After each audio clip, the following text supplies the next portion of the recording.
और खाड़ी देशों में एक बार फिर से तनाव की खबरें आ रही हैं। तनाव अपने चरम पर पहुंच गया है। समंदर के बीचों बीच एक अमेरिकी युद्धपोत पर हुए मिसाइल हमले की खबर ने पूरी दुनिया के आर्थिक पहिए को हिलाकर रख दिया।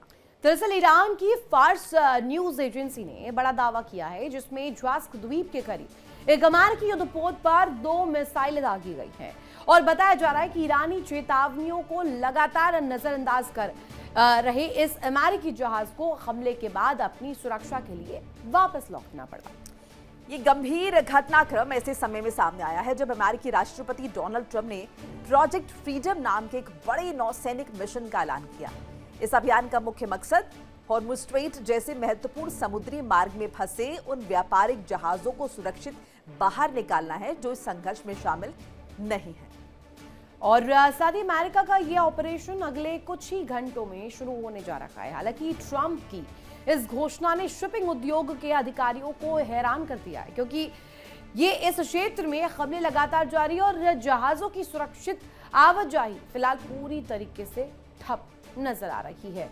और जो तस्वीर इस वक्त बन रही है वो लगातार बड़े सवालों के घेरे में है कि खाड़ी में आखिर होने क्या वाला है। इसी बीच एक बड़ी खबर मिडिल ईस्ट में जंग की चिंगारी को लेकर, जहां ट्रंप का ईरान पर निर्णायक युद्ध का प्लान सामने आया। 336 घंटे का निर्णायक युद्ध प्लान। अमेरिका की तरफ से जमीनी कार्रवाई भी मुमकिन है, इस तरह की जानकारी मिल रही है। तो अमेरिका और ईरान के बीच संघर्ष अभी भी लगातार जारी है और एक चिंगारी का हम जिक्र कर रहे हैं। ट्रंप का ईरान पर निर्णायक युद्ध का प्लान है। 336 घंटे का निर्णायक युद्ध का यह प्लान है। अमेरिका की तरफ से मुमकिन है कि जमीनी स्तर पर जाकर भी कार्रवाई की जा सके। तो देखिए, ये बड़ी खबर और बड़ी जानकारी आपको दे रहे हैं। 336 घंटे निर्णायक युद्ध का ये प्लान फाइनल तौर पर किस तरीके से लिया जाए, ईरान इस पर किस तरीके की प्रतिक्रिया रखता है। ट्रंप का ईरान पर जब ये निर्णायक युद्ध का जो प्लान पूरी तरीके से सामने आ रखा है, जिसके जरिए जमीनी और ग्राउंड ऑपरेशन को लेकर जो तस्वीर रखी जा रही है। अब यूएस इस कॉल में लगातार, इस जद्दोजहद में लगातार जुटा हुआ था कि किस तरीके से यहाँ पर मिलिट्री उतारी जाए और पूरी तरीके से स्थिति को अपने नियंत्रण में लिया जाए। अब मिडिल ईस्ट की जंग में, इस चिंगारी में अब ग्राउंड ऑपरेशन नामक जो चिंगारी है वो भी उठता हुआ नजर आ रहा है। बिल्कुल, और इसी पर चर्चा करने के लिए मेहमानों का एक पैनल हमारे साथ जुड़ चुका है। एक एक करके तारुफ करा देते। पहले हमारे संवाददाता नासिर हमारे साथ जुड़ रहे हैं। इसके अलावा group captain UK Devnath retired रक्षा विशेषज्ञ के तौर पर जुड़ रहे हैं मनोज कुमार भू, राजनीतिक विशेषज्ञ, और डॉक्टर अजिताभ सिंह, विदेश मामलों के जानकार। आप सभी का बहुत बहुत स्वागत है। पहले एक बार डॉक्टर अजिताभ का रुख करें। डॉक्टर अजिताभ, ये जो जानकारी मिल रही है कि अब जमीन पर जाकर लड़ाई लड़ी जाएगी, अमेरिका ईरान पर अटैक करेगा, कितना प्रैक्टिकल नजर आता है आपको ये?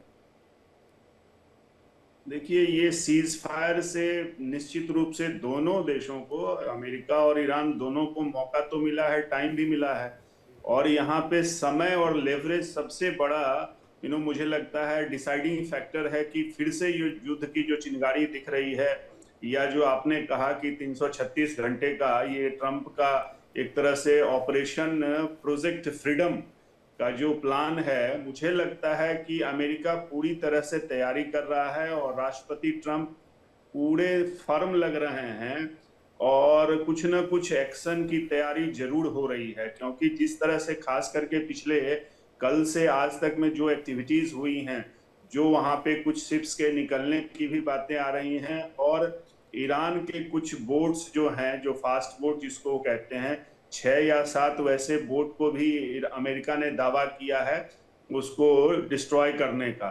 तो ये दिख रहा है कि अब कन्फ्रंटेशन थोड़ा सा और ज्यादा तेज हो रहा है और अमेरिका की ग्राउंड अटैक या ग्राउंड हॉर्मुज को जो कब्जे से हटाने या निकालने की तैयारी है वो ज्यादा होती दिख रही है। और कहीं ना कहीं कल जो फिर से यूएई पे अटैक हुआ है, इस तरह का कहा जा रहा है कि कम से कम 15 मिसाइल और ड्रोन अटैक हुए हैं।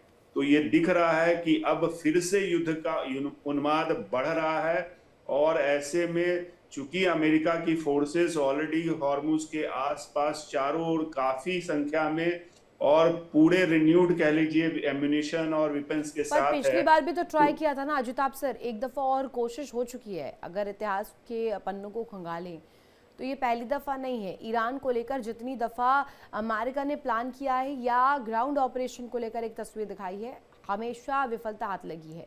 यूके देवनाथ सर, आप इस इतिहास की कड़ी को मैं चाहूँगी आप ज़रा खोलिएगा, दर्शकों के सामने भी रखिएगा।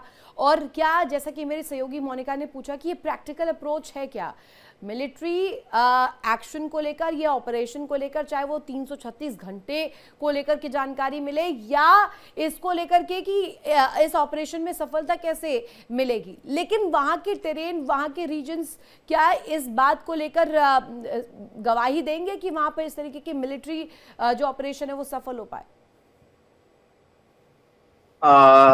अमेरिका अगर इस वक्त कोई हमला करता है तो सबसे पहले तो उसमें एक राजनीतिक और कूटनीतिक प्रश्न चिन्ह उठ जाता है कि क्या अमेरिकन कांग्रेस की बैकिंग है।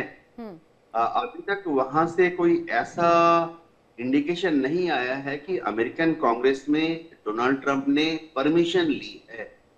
हाँ, वो जरूर दावा कर रहे हैं कि वह युद्ध कर सकते हैं, हमला कर सकते हैं। अमेरिका में उनके कॉन्स्टिट्यूशन में लिखा हुआ है कि वो इमरजेंसी में देश की रक्षा के लिए अगर अमेरिका पर हमला होता है या अमेरिकन एसेट्स पर हमला होता है, देश की रक्षा के लिए वो युद्ध लड़ सकते हैं।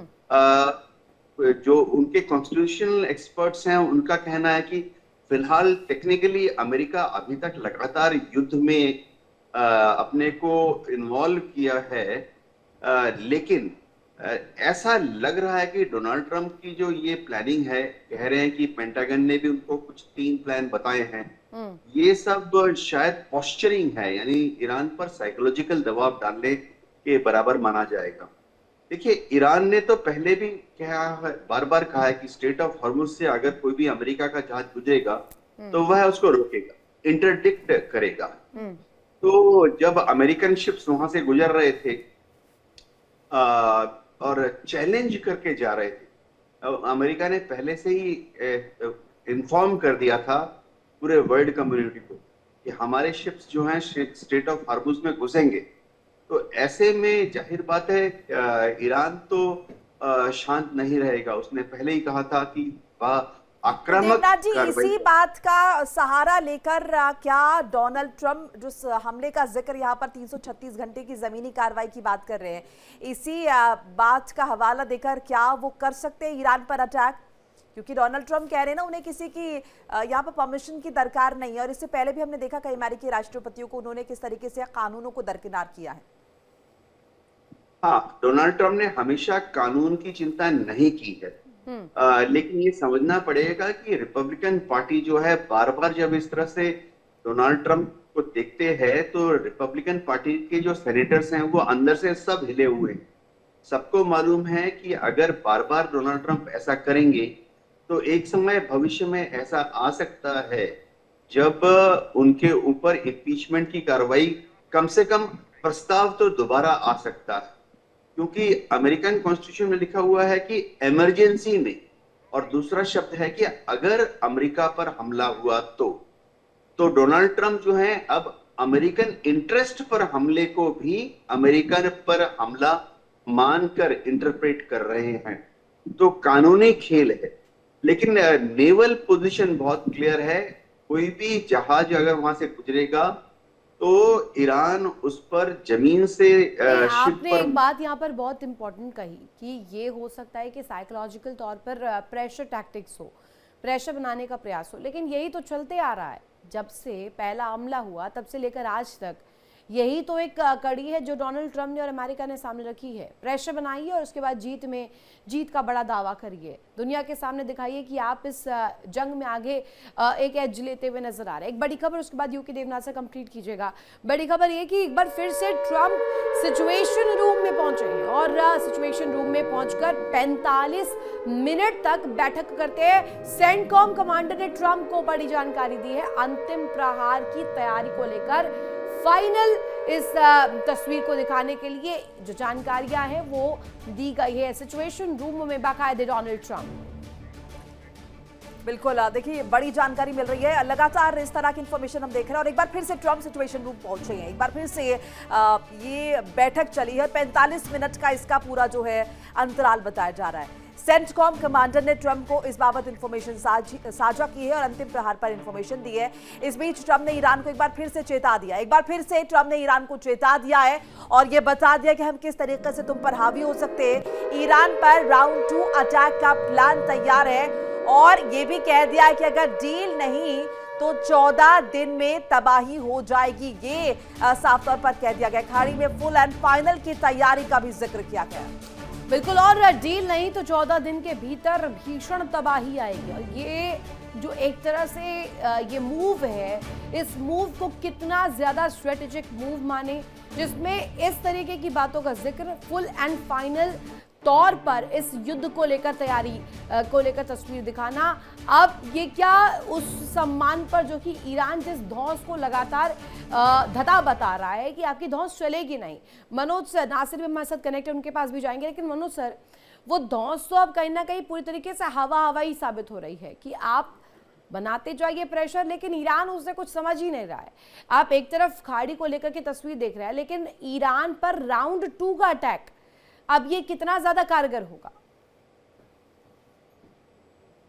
ऐसा लग रहा है कि नॉर्मली हम लोग देखते हैं कि ईरान भी और अमेरिका भी अपने अपने स्तर से वो क्लेम करते रहता है और दोनों देश ये कोशिश कर रहा है कि हम जीत के हम जो है बाहर निकलें, लेकिन बहुत मुश्किल लग रहा है क्योंकि ईरान का जिस तरह से ज्योग्राफी है उस आधार पे नहीं कहा जा सकता है कि ईरान जो है अभी हथियार मतलब आगे नहीं बढ़ेगा युद्ध में। और स्वाभाविक है कि अमेरिका के साइड से ये इंटेंशन है कि हम किसी न किसी तरह से ईरान के इकोनॉमिक कंडीशन को कितना ज़्यादा से ज़्यादा जो है डिस्ट्रॉय कर दें, ताकि ईरान को आगे बढ़ने में, प्रोग्रेस करने में 10 साल, 15 साल, 20 साल लग जाए और मिडिल ईस्ट में जो अमेरिका का वर्चस्व है वो बरकरार रहे।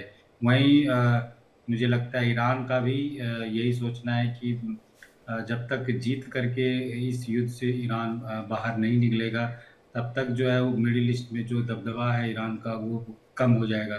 तो दोनों देश जो है कोशिश में ये है कि इस युद्ध को जीत करके आगे बढ़ा जाए। और ट्रंप का हम लोग शुरू से ही देख रहे हैं कि ट्रंप जो है धमकाने का जो रणनीति है उसके साथ साथ जो भी इंटरनेशनल भी दबाव बनाना चाहता है डिफरेंट कंट्री से। तो मुझे ऐसा लग रहा है कि जिस तरह से EU हो, चाहे रशिया हो या चाइना हो, सभी ने जो है अमेरिका का साथ देने से मना कर दिया और अपना सेल्फ इंटरेस्ट देख रहा है।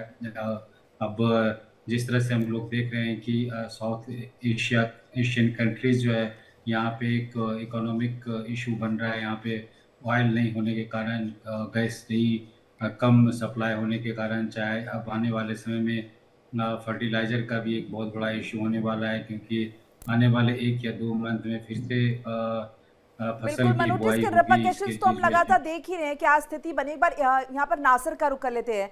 नासिर, आपके पास आ रहे इस बीच एक अपडेट जरा साझा कर ले। ईरान ने सीजफायर तोड़ा, ये जानकारी मिल रही है। यूएई पर ईरान के हमले लगातार जारी हैं और ईरान के लगातार मिसाइल हमले, चौथी दफा यूएई पर मिसाइल हमले।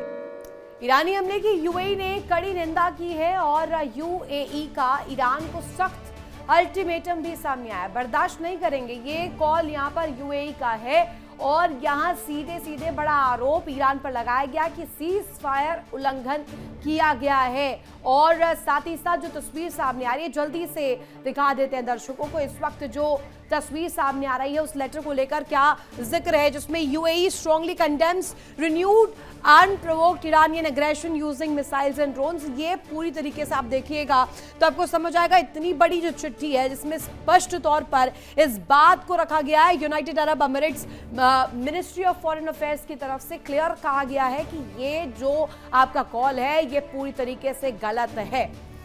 बिल्कुल साफ तौर पर निंदा की गई है। और देखिए एक और इंपॉर्टेंट इंफॉर्मेशन साझा करते चले। यूएई के फुजरा पोर्ट पर बड़ा धमाका हुआ, ये बड़ी जानकारी मिल रही है। फुजरा पोर्ट से नई तस्वीर सामने आई है। ईरान ने यूएई के तेल इंडस्ट्री को निशाना बनाया।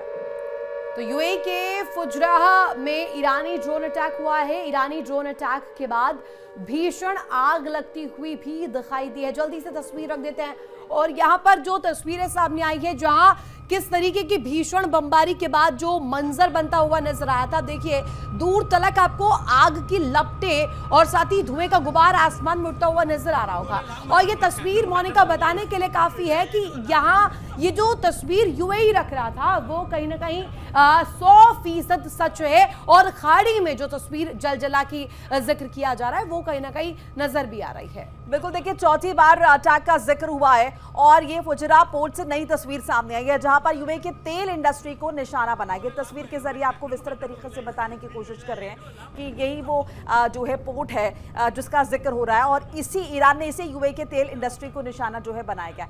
अब इन सब के बीच देखिए सवाल बहुत सारे उठ रहे। सवाल ये कि क्या सीजफायर अब टूट चुका है, अब क्या खुल्लम खुल्ला जंग शुरू हो जाएगी।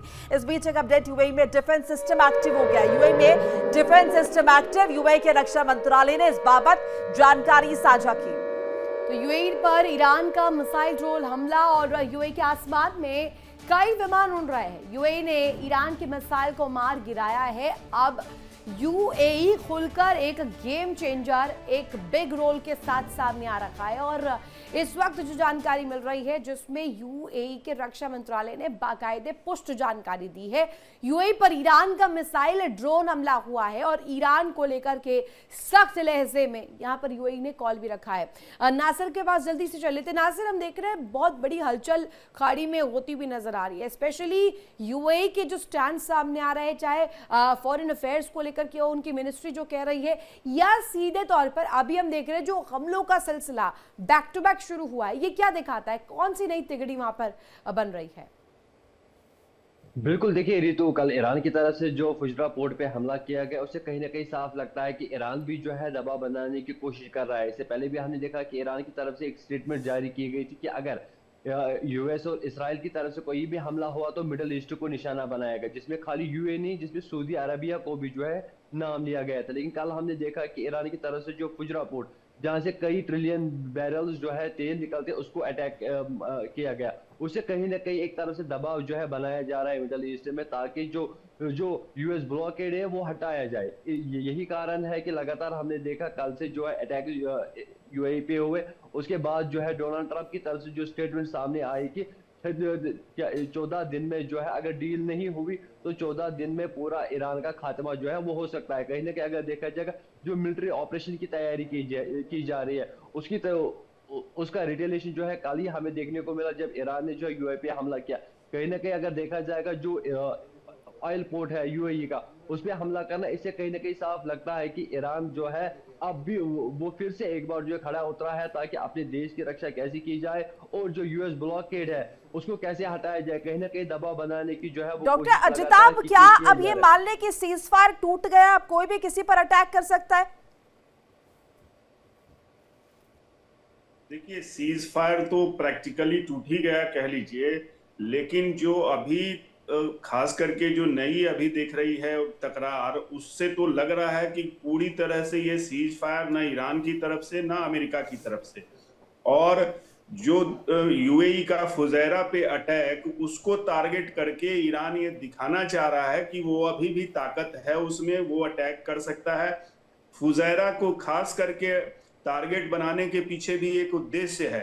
अभी आपने, जैसे दर्शकों को पता होगा कि यूएई ने ओपेक से हटने का ऐलान कर दिया, 1 तारीख से वो हट गया है ओपेक से। ओपेक जो ऑयल कार्टेल है, संगठन है, उससे हट गया है। अब यूरोप ने यूएई डायरेक्ट फुजैरा ऐसी लोकेशन है कि वहां वो हॉर्मुज से बाहर है, उसका उपयोग करके वो भारत और एशिया के किसी भी देश को यूएई अब मनचाहा जितना भी वो चाहे, अभी 50 लाख बैरल तेल उसकी कैपेसिटी है, उसको वो एक्सपोर्ट कर सकता है। फुजैरा का यूज करके वो ईरान की जो नाकाबंदी एक तरह से कह लीजिए हॉर्मुज पे है, उससे ये निजात पा सकता है। इसीलिए जानबूझ के यूएई में और खास करके फुजैरा पे ईरान अटैक कर रहा है, दिखाने की कोशिश कर रहा है। आपने कहा कि एक भूमिका बनाई जा रही है, डेफिनेटली बनाई भी जा रही हो रही, लेकिन एक क्वेश्चन मेरा इस पर, भूमिका बनाई किसको लेकर जा रही है? यूएई जिस तरीके से आपने बोला ओपेक से तो बाहर निकल चुका है,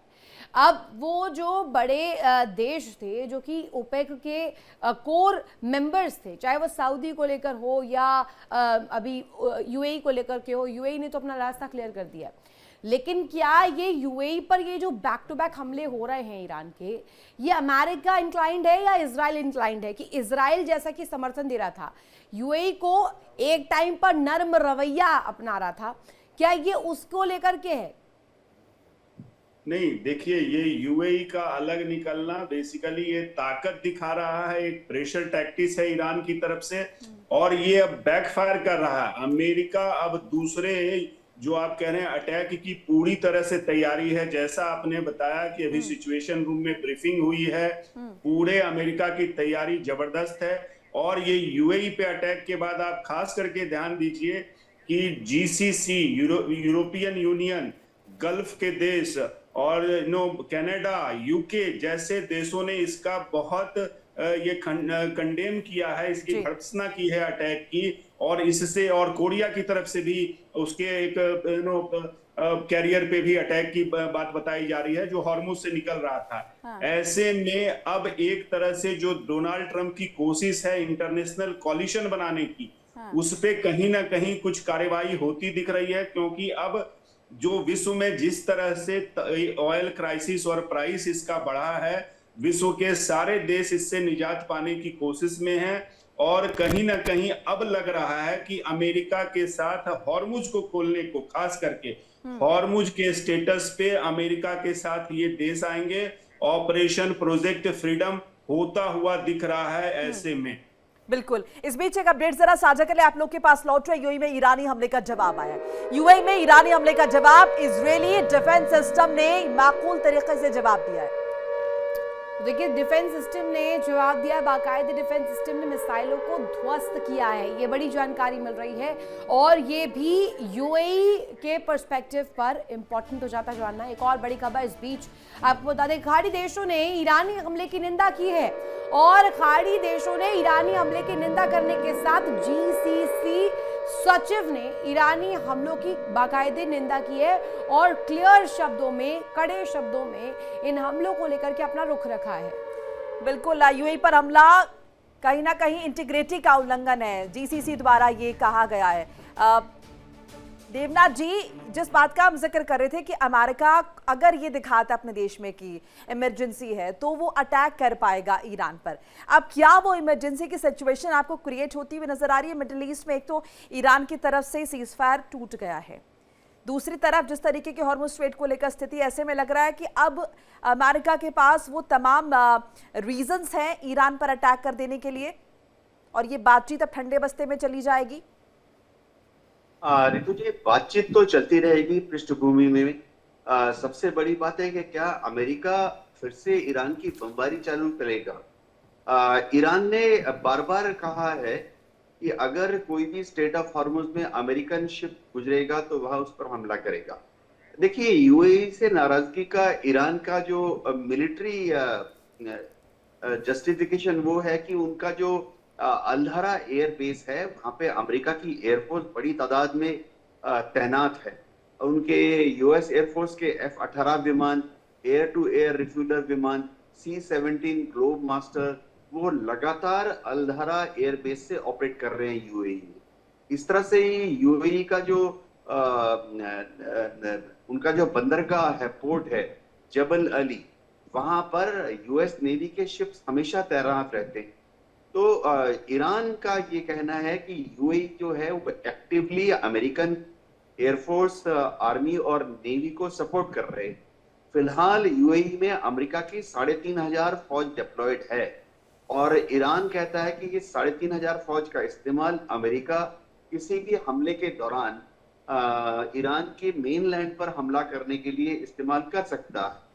तो ईरान इस तरह के दलीलें देकर अपने हमलों को जस्टिफाई करने की कोशिश करता है। क्या कल जो अमेरिकन वॉरशिप पर ईरान ने मिसाइलें और ड्रोन दागे, उसके बाद डोनाल्ड ट्रंप के पास जस्टिफिकेशन है? जाहिर बात है पेंटागन तैयार है, जाहिर बात है नेतन्याहू भी तैयार है। नेतन्याहू तो बस बस लगाम ढीली करने का इंतजार कर रहे हैं कि थोड़ा सा इशारा मिले और इजराइल की एयरफोर्स कूच करे ईरान की तरफ। बिल्कुल। नेतन्याहू के पास जो दबाव है वो उनके यहाँ पर उनकी अपनी अंदरूनी डोमेस्टिक पॉलिटिक्स का दबाव है। शायद ना सिर्फ डेमोक्रेट्स, शायद कुछ सेनेटर्स जो हैं अपने पार्टी से, रिपब्लिकन पार्टी से भी नहीं चाहते हैं कि फिर से इस युद्ध का सेकेंड राउंड चालू हो। जी बिल्कुल। इस बीच एक अपडेट जरा दर्शकों को बताते चले। यूएई में जो ईरानी अटैक हुआ है, उस अटैक की चौतरफा निंदा हो रही है। यूएई में ईरानी हमलों की निंदा हो रही है और यूरोपियन यूनियन, कुवैत ने यूएई के प्रति एकजुटता यहां पर दिखाई है। ईरान ने यूएई पर हमला करके पाप किया है, अंतर्राष्ट्रीय कानून का उल्लंघन किया है। कुवैत की तरफ से पक्ष रखा गया है और बाकायदे सिर्फ और सिर्फ कुवैत ही नहीं, यूरोपियन यूनियन और तमाम देश अब यूएई पर हमले को गलत बता रहे हैं, इसकी कड़े शब्दों में निंदा भी कर रहे हैं। ईरान ने यूएई पर हमला करके पाप किया है। मनोज सर, अब इस पक्ष को रखना और ये भी बाकायदे कुवैत, इस्लामिक कंट्रीज का जो जिक्र किया जाता कि इस्लामिक उम्मा बनने की लड़ाई थी, लेकिन वो एक तरफ और दूसरी तरफ अभी यूएई पर हमले को लेकर एक तस्वीर। यूरोपियन यूनियन भी इसे कड़े शब्दों में रख चुका है कि दिस इज रॉन्ग। इस तरह का जो अटैक ईरान के साइड से हुआ है, ये सभी कंट्रीज द्वारा जो है कंडेम किया जा रहा है। और मुझे ऐसा लग रहा है कि कोई भी कंट्रीज, ईयू कंट्रीज हो, यूरोपियन यूनियन कंट्रीज हो, चाहे वो एशियन कंट्रीज हो, कोई भी कंट्रीज नहीं चाहता है कि अब किसी न किसी रूप में जो युद्ध बढ़े।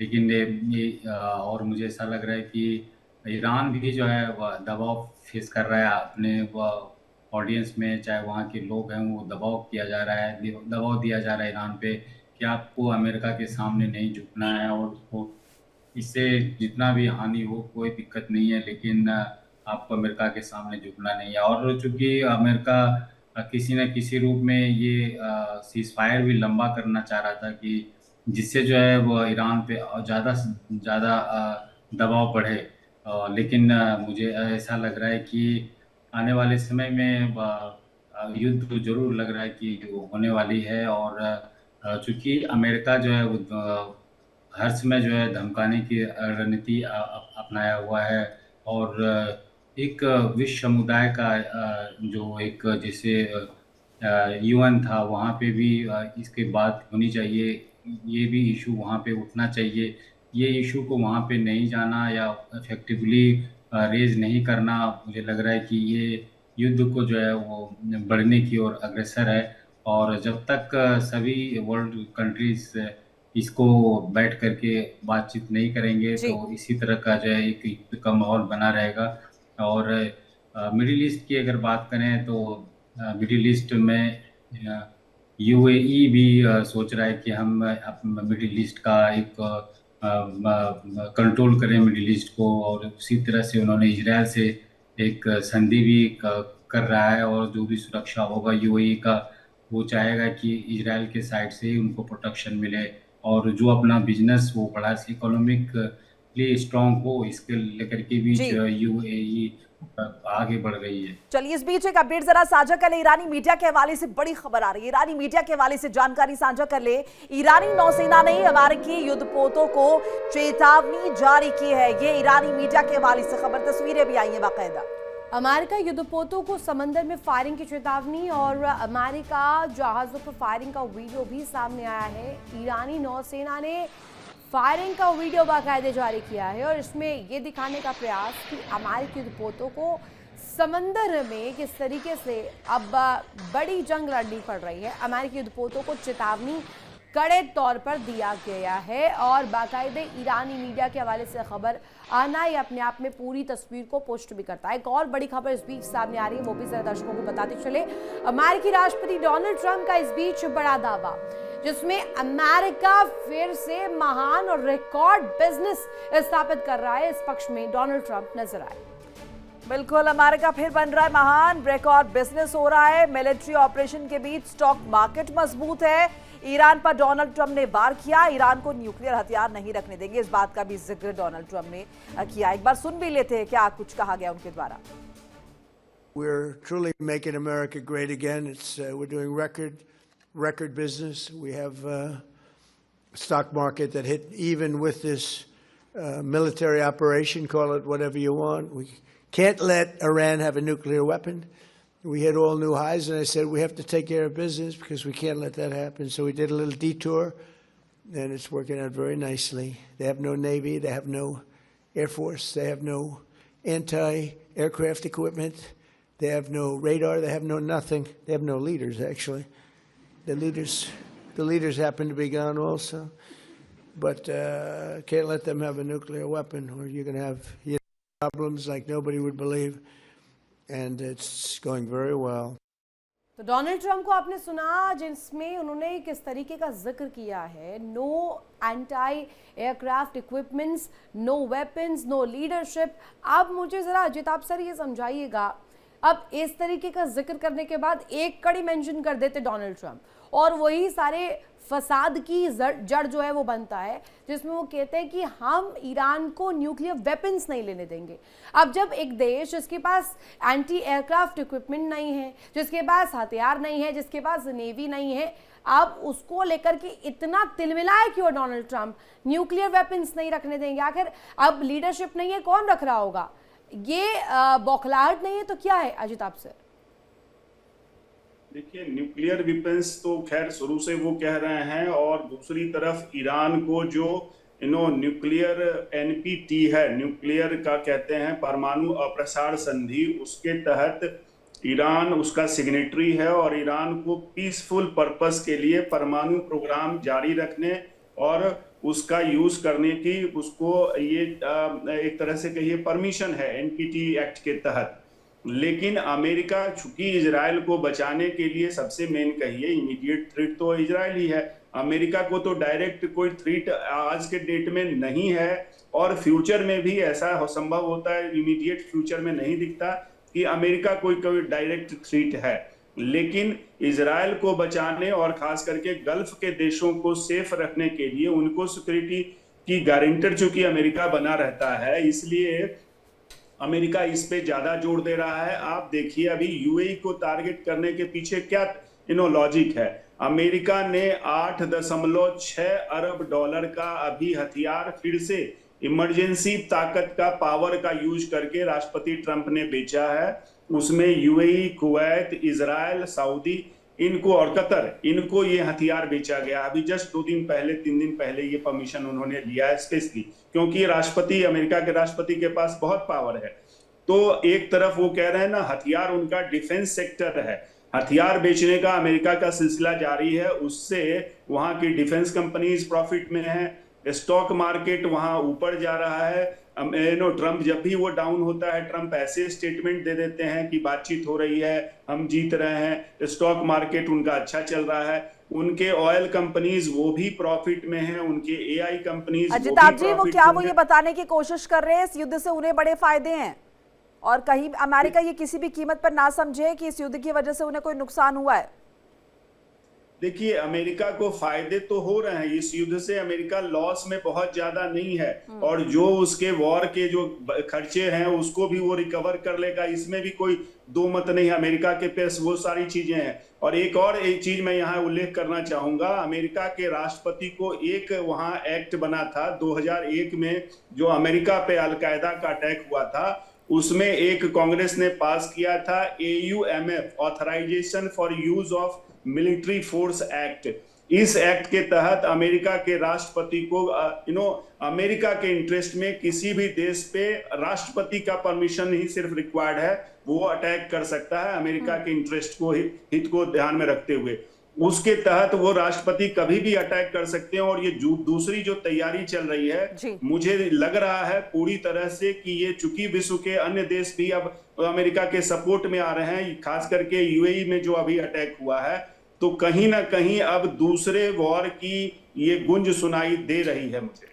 आप इसको जंग की गूंज को लेकर के जोड़ रहे हैं, लेकिन अभी तस्वीर क्या बनने वाली है? क्या डोनाल्ड ट्रंप इसके जरिए आर्थिकी तौर पर भी, इकोनॉमिक तौर पर भी ईरान की कमर तोड़ने के लक्ष्य से आगे बढ़ रहे हैं? ये सबसे दिलचस्प कड़ी, क्योंकि वो कह रहे हैं कि अमेरिका महान है। अब ये आगे क्या तस्वीर रखता है, ये देखने वाली बात होगी। एक बड़ी खबर इस बीच, ट्रंप की धमकी पर तेहरान का पलटवार, हमला हुआ तो करारा जवाब मिलेगा, कई पीढ़ियों तक वॉशिंगटन याद रखेगा। ईरान एक बार फिर से चेता दिया है और कह दिया कि वॉशिंगटन कई पीढ़ियों तक याद रखेगा। तेहरान का पलटवार, हमला अगर हुआ तो करारा जवाब मिलेगा। ट्रंप की धमकी पर तेहरान की तरफ से कह दिया गया है। ट्रंप ने धमकी दी और उस पर तेहरान का पलटवार आया है और साफ तौर पर कह दिया है कि तेहरान का पलटवार अगर अटैक हुआ तो करारा जवाब मिलेगा, ये ईरान की तरफ से कह दिया है। एक बार नासिर का रुख कर लेते हैं। नासिर, अब ईरान लगातार, अभी हमने देखा यूए पर अटैक किया ईरान ने, अब ये एक और जो है रिएक्शन आया है जिसमें कहा गया कि अगर सोचा भी कि हम पर अटैक करेंगे तो पीढ़ियों तक याद रखना पड़ेगा। इसके साथ एक और चीज़ समझना चाहेंगे कि वैश्विक स्तर पर एक होड़ है कि कौन सही है कौन गलत है। अब जिस तरीके से यूएई पर अटैक किया है ईरान ने, उसके बाद कहीं ना कहीं हम देख रहे हैं यूरोपियन यूनियन भी दूसरी तरफ चला गया, वो भी इसकी निंदा कर रहा है। अभी तक जो खुद को विक्टिमाइज्ड बता रहा था ईरान, अब कहीं ना कहीं इसका उलट होता हुआ नजर आ रहा है। देखिए मोनिका, बिल्कुल इसका उलट होना हुआ नजर आ रहा है। आप देख लीजिए कि पहले ईरान की तरफ से जो हमला किया उसकी कड़ी शब्दों में जो है तमाम तर यूरोप में की बात करें, कुवैत की बात कड़ी अल्फाजों में उसकी निंदा की गई। ये निंदा जो है हम पहले जब वॉर शुरू हुआ उससे हम ये निंदा देखते हुए हमें देखने को मिली। स्ट्रेट ऑफ हॉर्मुज की बात करें, जब उसको भी ब्लॉकेट किया गया तब भी हमने स्टेटमेंट खाली देखे। लेकिन ग्राउंड पे अगर देखा जाएगा ईरान जो है पहले से ही झुकने का नाम नहीं ले रहा है। अगर उन एक तरफ से अगर देखा जाएगा जो स्टेटमेंट सामने आई कि उनका एयरफोर्स खत्म है, उनका नेवल खत्म है, उनका मिलिट्री ऑपरेशन, उनके लीडर्स खत्म है, तो फिर से जो वेपन्स उनके खत्म है, तो फिर जो वेपन्स है, जो ड्रोन्स कल दागे गए, जो बैलिस्टिक और क्रूज मिसाइल कल दागे गए, वो ईरान के पास आए कहां से? इससे पहले ही ईरान ने कहा कि ये तो अभी हमारे पास नई टेक्नोलॉजी के जो वेपन्स है वो हम अभी बाहर लाने वाले हैं। यानी कि ईरान, जब तक ईरान के पास अभी तक कुछ वेपन्स है नहीं, बैलिस्टिक मिसाइल्स है नहीं, ड्रोन्स की मौजूदगी है नहीं, तब तक ईरान ऐसी स्टेटमेंट पास नहीं कर सकता। एक तरफ से अगर देखा जाएगा वहां पे लोगों का भी जो शाम को देर रात जो कंटिन्यूसली रैलीज उनकी होती है जो गवर्नमेंट के साथ है, लेकिन कल अगर देखा जाएगा कल भी वहां पे लोग जो है लाखों की तादाद में सड़कों पे आए और आईआरजीसी के साथ साथ जो गवर्नमेंट ईरान की है उनके साथ तेहरान में शाना बशाना साथ देखने को मिले। कहीं ना कहीं अगर देखा जाएगा क्या लोगों को खुश करने के लिए ऐसे स्टेटमेंट्स ईरान की तरफ से सामने आ रहे, या वाकई में ईरान के पास अभी वो क्षमता है? चाहे हम ग्राउंड ऑपरेशंस की बात करें, वेपन्स की बात करें, क्या ईरान के पास वो क्षमता है? आने वाले दिनों में ही नासिर, लेकिन साथ ही साथ बात उस वैश्विक होड़ की भी है। मैं इसे जरा समझना चाहूंगी यूके देवनाथ सर, जिस बात का जिक्र किया जा रहा है, एक इकोनॉमिक फ्रंट पर अगर हम देखें तो कौन सा देश आगे है, कौन किसको लीड कर रहा है और कौन सुपर पावर के तौर पर धमकियां दे रहा है, ये दुनिया देख रही है। लेकिन इस पूरी जंग में हमने इसकी पूरी पटकथा देखी है। एक तरफ से धमकाइए, दूसरी तरफ से विक्टिम प्ले करिए, और उसके बाद अब विक्टिम जो कि अभी तक डिफेंसिव था अब अटैकिंग मोड में आ रहा है। हाँ रितु जी, देखिए ईरान ने हमेशा कहा है कि स्ट्रेट ऑफ हॉर्मुज को वो अपना इंटीग्रल हिस्सा मानता है। कुछ अंतर्राष्ट्रीय मैरीटाइम कानून ऐसे हैं जो कि कहते हैं कि समुद्र के तट से 12 नॉटिकल माइल तक वह किसी भी देश का खुद का हिस्सा होता है। तो स्ट्रेट ऑफ हॉर्मुज का आधा, अगर हम माने कि उसकी चौड़ाई 32 किलोमीटर है, तो 12 नॉटिकल माइल का मतलब हो गया कि 18 किलोमीटर समझिए ईरान का हिस्सा है। तो ईरान कहता है कि स्ट्रेट ऑफ हॉर्मुज से वो किसी भी शिप को नहीं जाने देगा, खास तौर से अगर वो इजराइल के या अमेरिका के शिप्स हैं। और उसने इस इंटेंशन को बार बार ऑफिशियली भी इशू किया है। तो कल जब अमेरिकन 2 शिप्स ने जाने का साहस किया या दुस्साहस किया, तो ईरान ने अपने इस डिक्लेयर्ड इंटेंशन के हिसाब से ही उनके ऊपर फायर किया।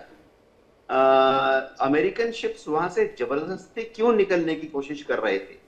वो इंटरनेशनल सिविल जो मर्चेंट शिपिंग है उनको भरोसा देना चाहते थे कि डोंट वरी, आप स्ट्रेट ऑफ हॉर्मुज से बहुत जल्दी ही निकलना शुरू हो जाओगे।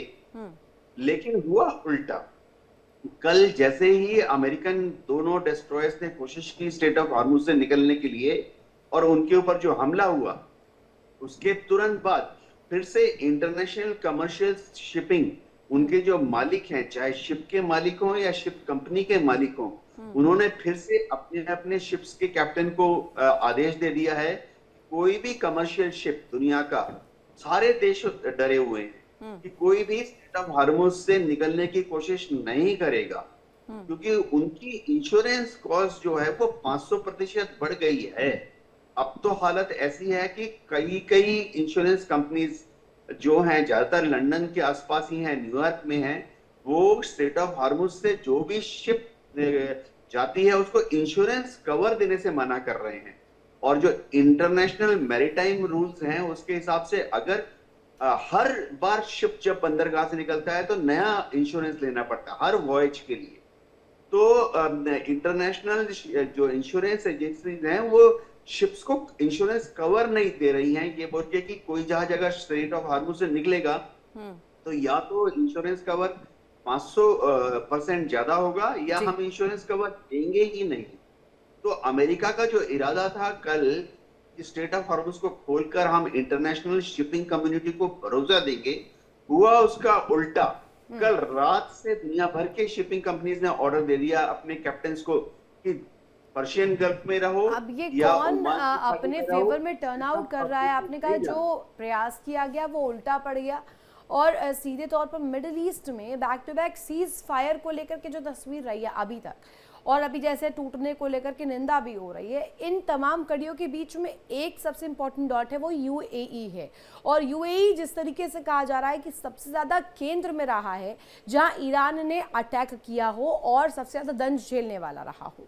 लेकिन इस तस्वीर को आगे दुनिया कैसे रेप्लिकेट करती है और कैसे इस तस्वीर को रखती है, ये देखने वाली बात होगी। एक बड़ी खबर, उसके बाद वापस से अपने मेहमानों का रुख करेंगे। ट्रंप के सामने राउंड 2 अटैक का प्लान रखा गया है। सेंटकॉम कमांडर ने ट्रंप को 3 विकल्प दिए हैं, 3 ऑप्शंस दिए हैं। पहला है हॉर्मुज पर कब्जे के लिए ग्राउंड ऑपरेशन, दूसरा है इस्फहान जाकर यूरेनियम पर कब्जा करने को लेकर, और तीसरा है ईरानी सैन्य ठिकानों पर हमले को लेकर। अब ये तीनों ऑप्शंस और इसके बाद कितने ऑल्टरनेटिव्स और आते हैं, कितने विकल्प और सामने रहते हैं, ये देखने वाली बात होगी। लेकिन मनोज सर, इन विकल्पों को अगर देखें तो इनमें से सबसे फिट कौन सा बैठेगा? डोनाल्ड ट्रंप किस पर हामी कर सकते हैं?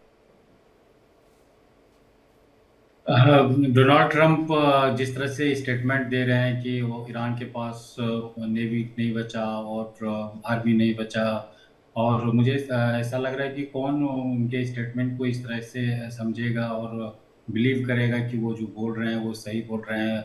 जिस तरह से अमेरिकन एजेंसीज का भी ये बोलना है कि अभी तक जो है 50% या 60% मिसाइल जो है और ड्रोन जो है वो ईरान का बचा हुआ है, और उसके बावजूद भी इस तरह का स्टेटमेंट डोनाल्ड ट्रंप से आना सभी के लिए जो है अनबिलीवेबल होगा। और इस युद्ध में शुरू से ही हम लोगों ने देखा कि ईरान ने जो है यूएई पे सबसे ज़्यादा हमला किया था, और जिस तरह से जो है वहाँ पे अमेरिकी बेस थे उस पर जो है ज़्यादा टारगेट किया गया था। तो मिडिल ईस्ट कंट्री में जिस तरह से एक होड़ मचा हुआ है कि नहीं, कायदे से तो फिर से जो मनोज है सर इस तरह फिर की- सैन्य ठिकाने तो बचे नहीं है उनके अकॉर्डिंग, ना नेवी बची है, तो थर्ड ऑप्शन तो वैसे ही हट जाता है। दूसरा बचता है इस्फहान, और पहला बचता है कि अभी मिलिट्री ऑपरेशन किया जाए। इनमें से कौन सा चूज करेंगे? मेरा सवाल आपसे बिल्कुल क्लियर। मुश्किल है वह मिलिट्री ऑप्शन और या फिर on कुर्द the foot लड़ाके ground हायर पे- करने वाले, क्योंकि पहले भी इस बात का जिक्र हो चुका है कि कुर्द लड़ाके हायर कर लेंगे और उसके बाद ये मिलिट्री ऑपरेशंस करेंगे, तो ये क्या मुमकिन है? कौन से कंट्री जो उनको सपोर्ट करेगा कि वो अपने सैनिक को वहाँ पे भेजे? नॉर्मली हम लोग देखते थे कि यूनाइटेड नेशन के थ्रू जो है फौजी जाते थे और किसी देश में जाके लड़ते थे, लेकिन ऐसे मोनोटोनस जिस तरह से वार अमेरिका ने शुरू किया है, और इसका अंत जो है बहुत मुश्किल लग रहा है कि आने वाले समय में क्या होगा, कौन जीतेगा।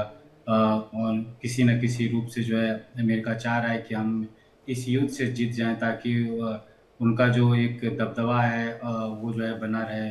इस युद्ध में सबसे ज़्यादा अगर मुझे लगता है कि हानि हुआ है तो अमेरिका को हुआ है, क्योंकि शाख जो उनका था वर्ल्ड कंट्रीज में वो जो है कम हुआ है। वो अब साख गिरी जिस है। तरह से डॉक्टर अमेरिका टूट रहा अजिताभ, है, आपके हिसाब से आपको लग रहा है कि ये जो बातचीत चल रही है, जो कि बैक चैनल्स अभी भी चल रही है, लेकिन इस बातचीत से पहले एक बार फिर से युद्ध जरूर होगा, क्योंकि ऐसा जिस तरीके का घटनाक्रम बन रहा है, ऐसा लग नहीं रहा है कि बातचीत शांतिपूर्वक हो पाएगी।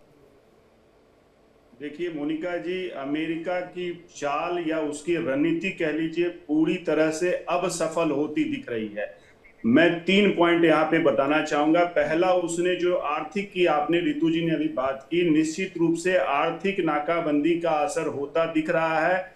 ईरान का दम घुटता दिख रहा है, क्योंकि जो ट्रंप ने कहा कि लगभग 550 करोड़ डॉलर का डेली का उसका ईरान का लॉस हो रहा है। ये उन्होंने कहा 500 मिलियन डॉलर का डेली का लॉस हो रहा है हॉर्मुज की नाकाबंदी करने से, आर्थिक नाकाबंदी करने से, क्योंकि ईरान अपना तेल बेच ही नहीं पा रहा है। हाँ। जो इस तरह के रिफाइनरीज को उन्होंने चीन के खास करके रिफाइनरीज पे जो बंदी लगाई है, उसके इंडिविजुअल को बैन किया है, उसका भी असर दिख रहा है। दूसरी तरफ आप देख लीजिए, जो घेराबंदी की है अमेरिका ने ओमान साइड से, जो घेराबंदी की है स्ट्रेट ऑफ ओमान से, उसका भी असर दिख रहा है कि ईरान के अब शिप्स एकदम निकल नहीं पा रहे हैं। तो आर्थिक नाकाबंदी और ये जो सैन्य घेराबंदी है वो, और तीसरा जो गुटबंदी की कोशिश है कि विश्व के कई देशों को इनको राजी किया जाए। एक तो वो मिलिट्री का तो जो गुटबंदी को लेकर जो तस्वीर आपने बोली, और इकोनॉमिक फ्रंट पर भी एक तरह से कीलेबंदी जो की जा रही है, उसका पूरा रेपरकशन और पूरा जो रिजल्ट है वो दिख रहा है। अजिताभ सर, इस पर आपसे ब्रीफिंग करवाना चाहूंगे और जानकारी एक और चाहूंगी, लेकिन एक बड़ी खबर उस बीच सामने आ रही है ईरान का यूएई पर अटैक को लेकर, जहां ईरानी हमले में 3 भारतीय जिनको लेकर जानकारी है कि वो घायल हैं, 3 भारतीयों को लेकर इंफॉर्मेशन की ईरान का यूएई पर अटैक हुआ है और इस अटैक में भारतीय जो है वो भी जख्मी हुए हैं। अजिताभ सर प्लीज कंप्लीट कीजिएगा, इस पर भी जरा जानकारी दीजिएगा। लेकिन सवाल मेरा आपसे ये कि आप जैसा कह रहे हैं इकोनॉमिक फ्रंट पर तो हो गया जो होना था, लेकिन ये सीधे सीधे उस सम्मान पर, उस ईगो पर ठेस नहीं है। अब बार बार हम देख रहे हैं कि धौंस वाली बात को ईरान एक्सेप्ट नहीं कर रहा है। आपने कहा कि आपके पास नेवी नहीं बची है, आपके पास आपकी मिलिट्री खत्म हो चुकी है, और कुर्दों को भी भेजेंगे तो मिलिट्री ऑपरेशन के लिए तो एक पूरी तरीके से अप्रूवल और कांग्रेस की तरफ से क्या वो सहमति मिलेगी? जो बैकडोर चैनल्स वर्क कर रहे हैं वो इस पर नहीं देख रहे हैं क्या? देखिए, बैक चैनल डिप्लोमेसी तो चलती रहेगी और उसका कुछ ना कुछ असर होगा, कुछ ना कुछ हल निकलेगा। अमेरिका के कांग्रेस का रोल की बात है तो जैसा मैंने पहले भी कहा, इनके पास, राष्ट्रपति के पास कई ऐसे पावर हैं, और मैंने खास करके AUMF जो authorisation for use of military force if required in American interest, तो उस वो प्रोविजन के तहत वो अटैक कर सकते हैं, उसमें कोई राष्ट्रपति को नहीं है।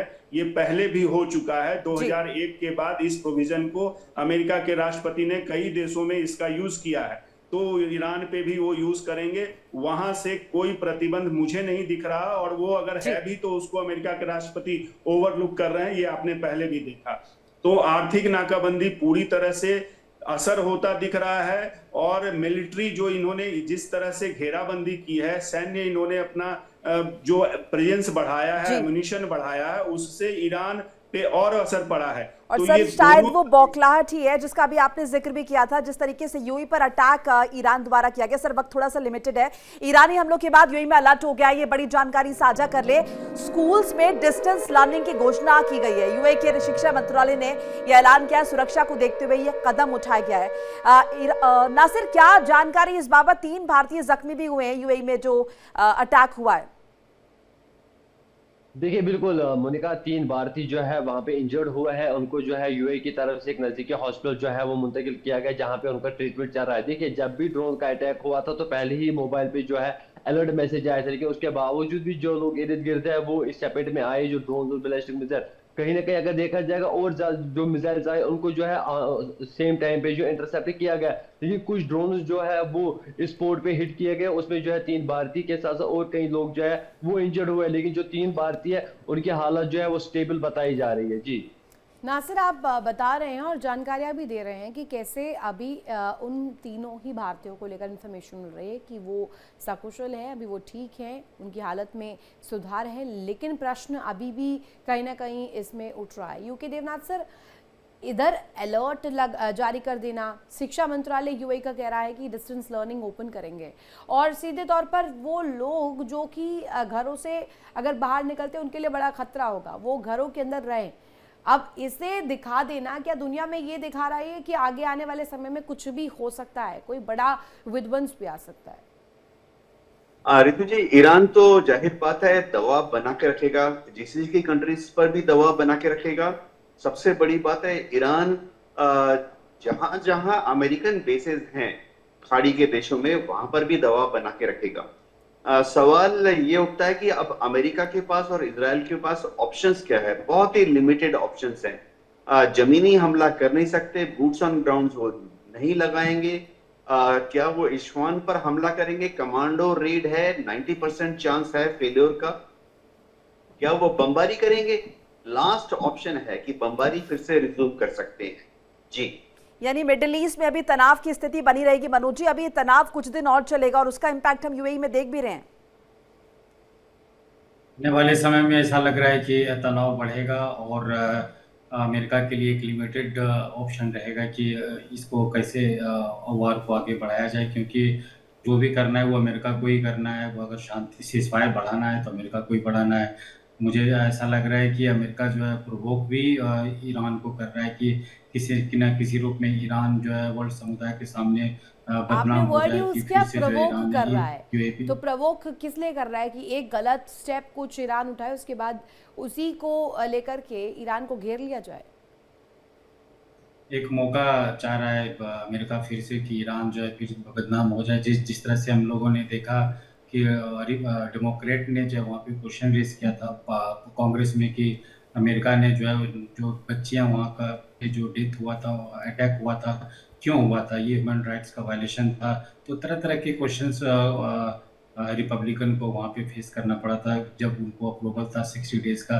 तो अमेरिका ये चाहेगा कि किसी न किसी रूप में जो है फिर से जो है ईरान एक्सपोज हो जाए और मिडिल ईस्ट, क्योंकि ईरान जो है वो वहाँ पे अमेरिकन बेस होगा, वहाँ पे हमला करेगा। डॉक्टर अजिता 20 सेकंड्स में यानी कि कहीं ना कहीं अब ये कोशिश अमेरिका की कि किसी भी तरीके से पहले डीमीन जो है ईरान को किया जाए, अंतर्राष्ट्रीय स्तर पर ये बताया जाए कि ईरान कितना गलत है।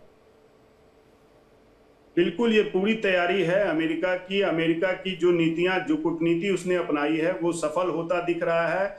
ईरान कमजोर होता दिख रहा है और वैसे में एक तरफ ये युद्ध के जो भी 3 ऑप्शंस आपने बताए वो तीनों ओपन है, दूसरी तरफ बातचीत का भी रास्ता खुला हुआ है। ईरान को पूरी तरह से घेर कर टेबल पे लाने की कोशिश हो रही है और कहीं ना कहीं ये कामयाब होगा। बिल्कुल, आप सभी का बहुत बहुत शुक्रिया हमारे साथ जुड़ने के लिए और अपनी कीमती राय साझा करने के लिए। तो घटनाक्रम लगातार बदल रहा है, अब देखना ये होगा कि ईरान को और कितना तोड़ पाता है अमेरिका अंतर्राष्ट्रीय स्तर पर जाकर। एक छोटा सा ब्रेक लेना होगा। इंडिया डेली आपके स्मार्ट टीवी पर भी मौजूद है। इंडिया डेली 24/7 इन सभी प्लेटफॉर्म पर आप लाइव देख सकते हैं।